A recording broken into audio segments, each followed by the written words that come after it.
and whether it occurs inside the water or not, all that we have to do trials and find out how versatile it is.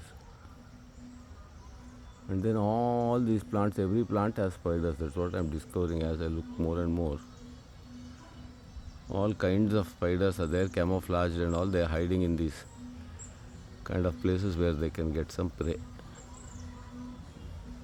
like this one over here.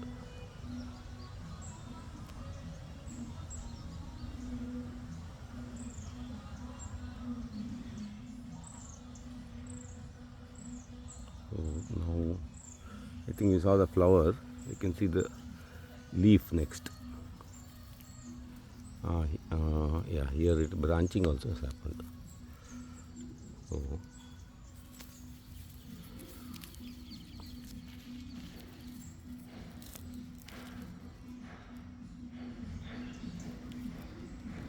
leaf is nothing non-descriptive, thin long leaf. Whether hairs are there or not, we have to see.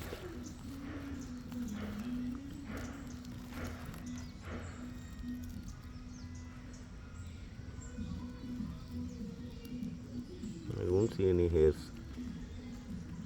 So my guess from observation so far only, no scientific data and all. I'm no scientist.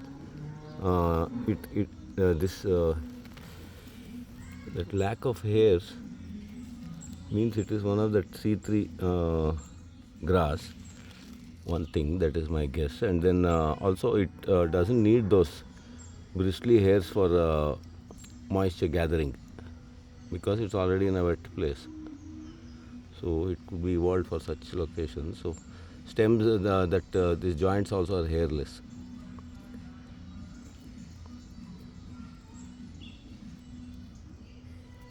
Then as we go up, one leaf is there here.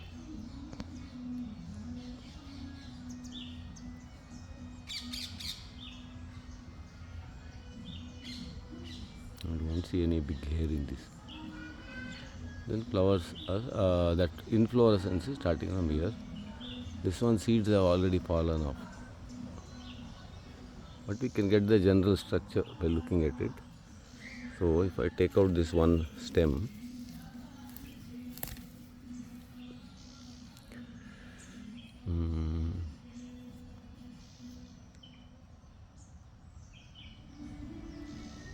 the division is happening here. It is becoming two over here.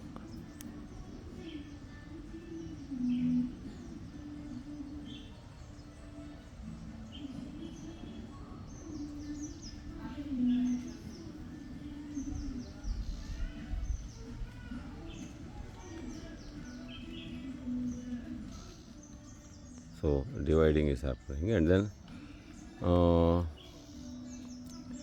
one long leaf is there. Leaves are quite long actually. This leaf seems to be somehow 2 to 3 inches minimum, this one, and curving inwards. And this one might have some small hairs. We do see hairs here. Not much, but some hairs are there in the inner part of the leaf.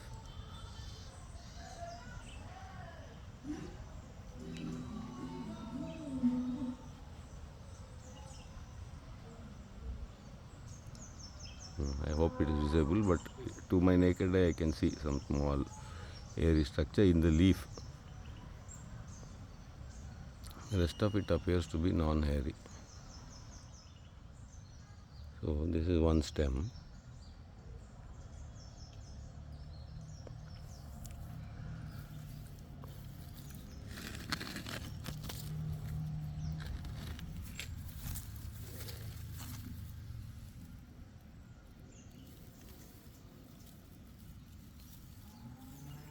Then last one detailed look at one of the freshly opening flower.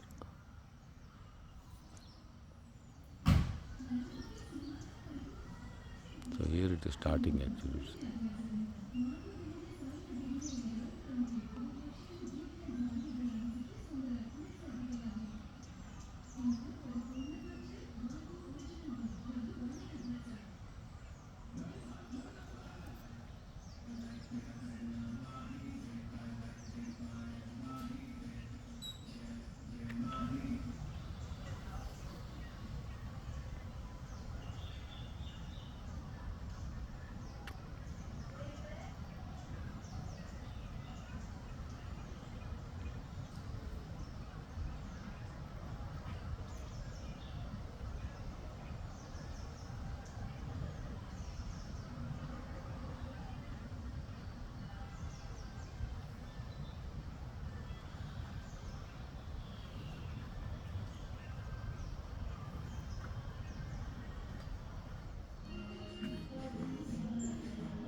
one more inflorescence.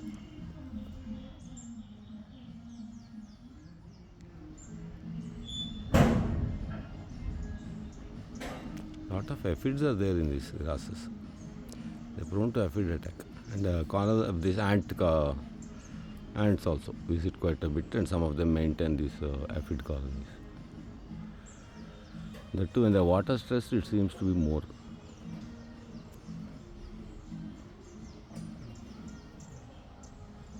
Here seeds are found.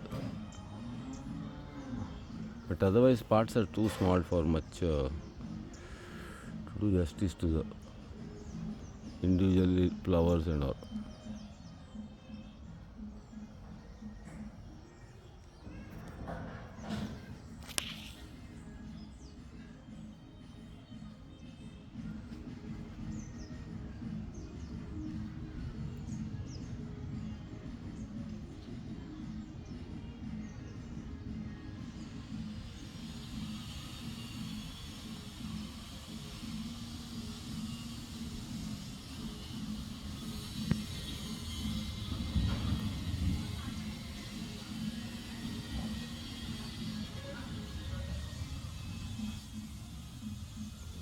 So this is one of the nice Sporobolous that I liked. Very tall flowers, inflorescence.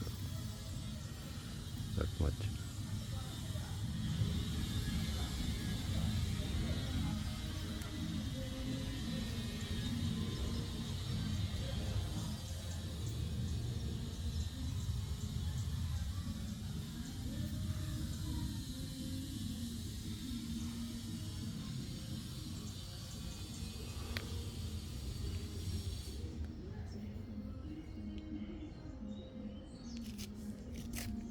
It's almost 5 feet, this part.